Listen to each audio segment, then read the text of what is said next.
I'm Carey and I'm here at the Baltimore City Department of Public Works transfer station with employees that kindly agreed to talk to me about the recycling program. So we're going to take a look at the recycling that people put into their recycle bins and as it is left off here at the transfer station. Okay.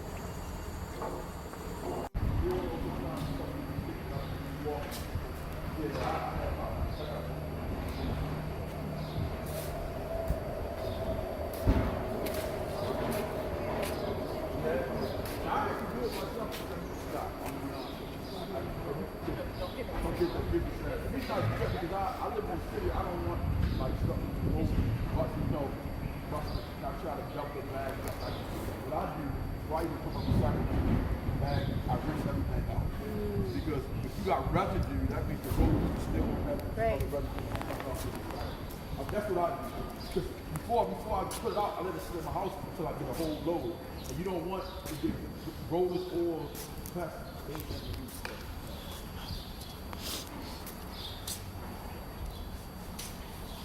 In addition to this, we also got recyclable metals, and recycle oil, motor oil, yeah. The bin is back here. I'm here today with Pat Hersey, who's the founder, along with another co-founder, of a group called Less Plastic Please. So tell me, Pat, what is Less Plastic Please all about? We're an advocacy organization that we started right here at my dining room table because we wanted to do something about plastic and the long-term impacts it has on our environment. That's great. I'm glad that you're taking that on in Howard County, my home area that I've lived in for a number of years. And you might be interested to know that when I was visiting the Baltimore City Department of Public Works transfer station, looking at their recyclable and their recycling waste stream, it turns out that plastic bags are the #1 contaminant in the recycling waste stream.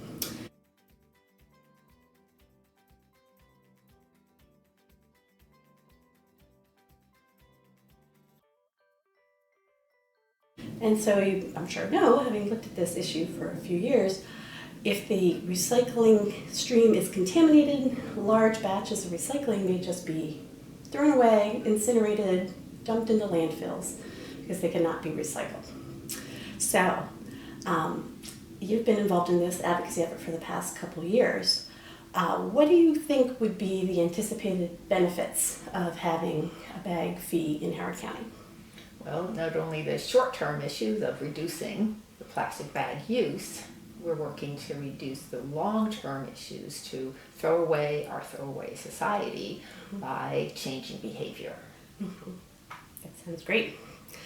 And there's been lots of different types of fees placed on plastic bags in other cities and other states and other countries. Some places have gone to a full plastic bag ban.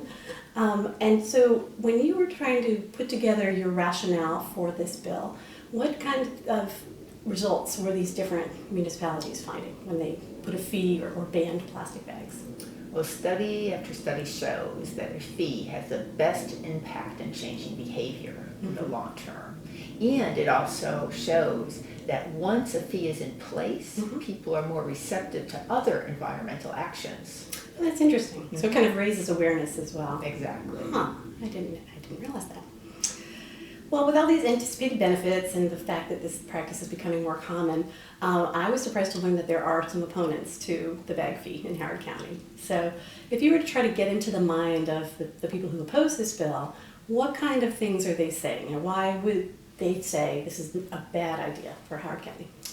Right. The only things that we have really found as the biggest pushbacks is the fact that they think it's a money grab for taxing, which this bill is designed that any money we do receive will go into environmental actions. And our goal is not to make any money on this bill. Right. Not to put out plastic bags, not to collect the fee. Exactly. And then also the regressive tax. People consider that an issue. However, first and foremost, this is a completely avoidable fee. And the bigger issue is that plastic production negatively impacts the lower income community before anyone else. So it's an environmental justice issue.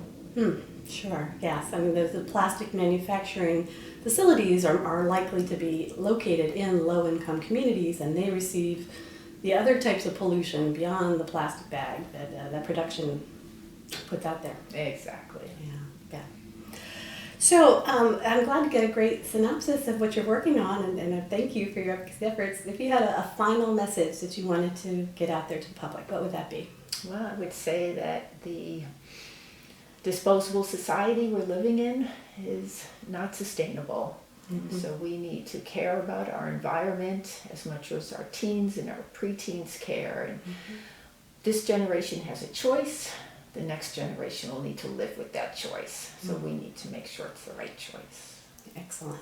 All right. Well, thank you for taking time to meet with me today. You bet.